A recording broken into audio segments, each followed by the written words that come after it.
Mike the Movie Man, and today I got a mega movie plan. So today I'm going to go into my part 3 of my 4-part series. This video is going to be reviewing Snyder's cut of Justice League. In part 1, I reviewed Man of Steel. In part 2, I reviewed Batman vs Superman Ultimate Edition.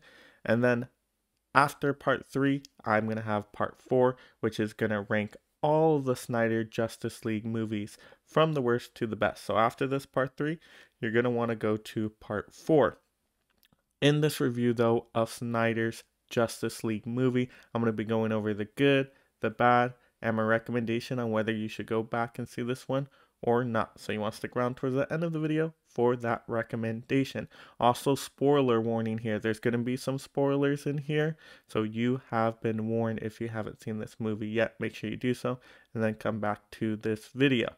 But without further ado, let's go ahead and subscribe to the channel if you're discovering me for the first time, so we can get you all that future movie review content, and like the video.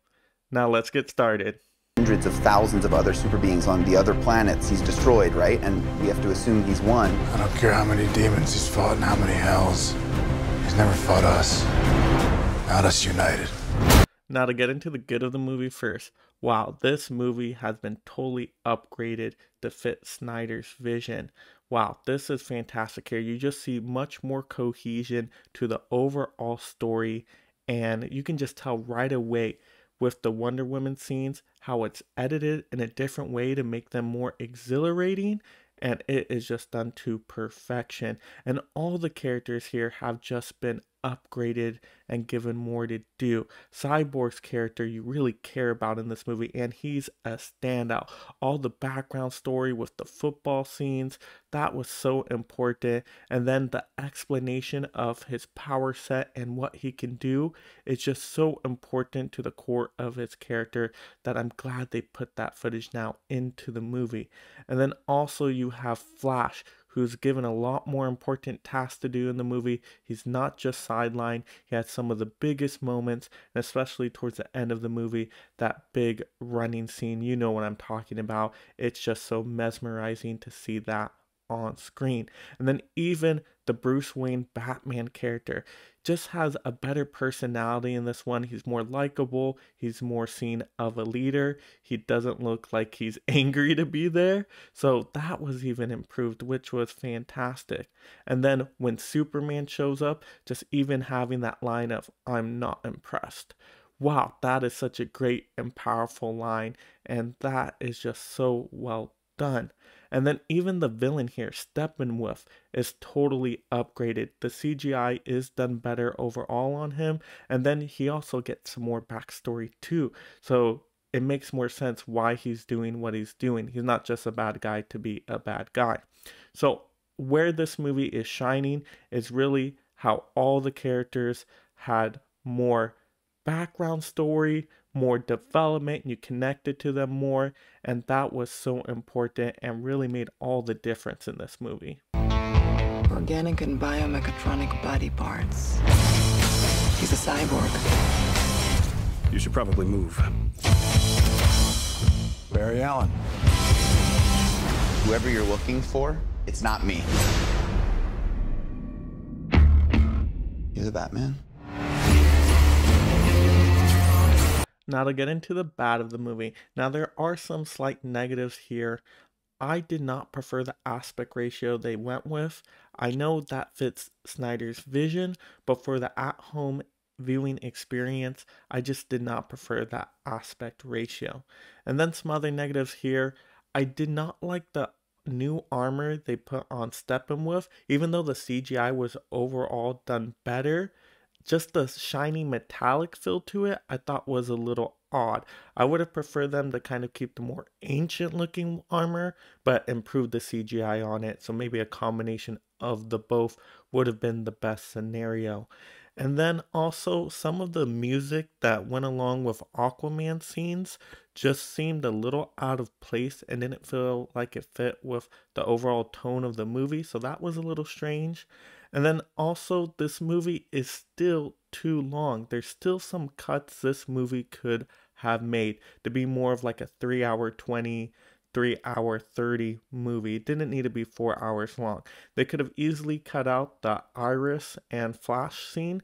To me, that scene was just unnecessary and didn't add much to the overall movie or the character of the Flash.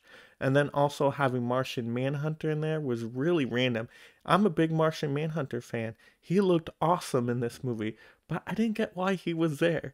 If he was there, he should have been helping out the Justice League. It did not make a whole lot of sense, even though he looked cool in it. And then, yeah, just some of the scenes towards the end of the movie, they didn't need those. I mean, they're cool, but for it to be 4 hours long, you really want to be using every scene to fit into the overall story. So I would have made some cutbacks, make it, like I said, just a little bit shorter, and then overall it would have been a better package of a movie. What are your superpowers again? I'm rich. Now to get into my recommendation of the movie, I'm absolutely going to recommend this movie to anyone who is a superhero fan. This movie is an upgraded edition to the theatrical Justice League. Overall, it is more well done. There's a lot more cohesion here, and the story just flows better, and you connect to the characters more. So overall, this is a great addition. Highly recommend seeing it if you're a superhero fan. Now, if you're not really a superhero fan, then yeah, this one won't be for you, especially because it's a 4-hour long movie. You really got to commit some time to seeing this movie. But it's split up into different chapters, so you can split it over a couple days just fine. So that's going to be my recommendation.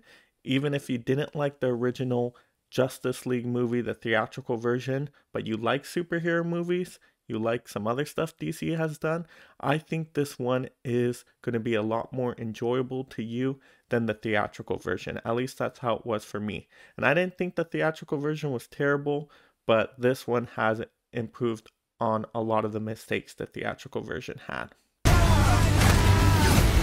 So that will do it for today's review of Snyder's Justice League movie. Let me know in the comments below. Have you seen this version of the movie? How did you enjoy it as compared to the theatrical version? Definitely let me know that in the comments below. Also, if you're discovering my channel for the first time, make sure you subscribe. Click that subscribe button so you get all that future movie review and ranking content. And like the video.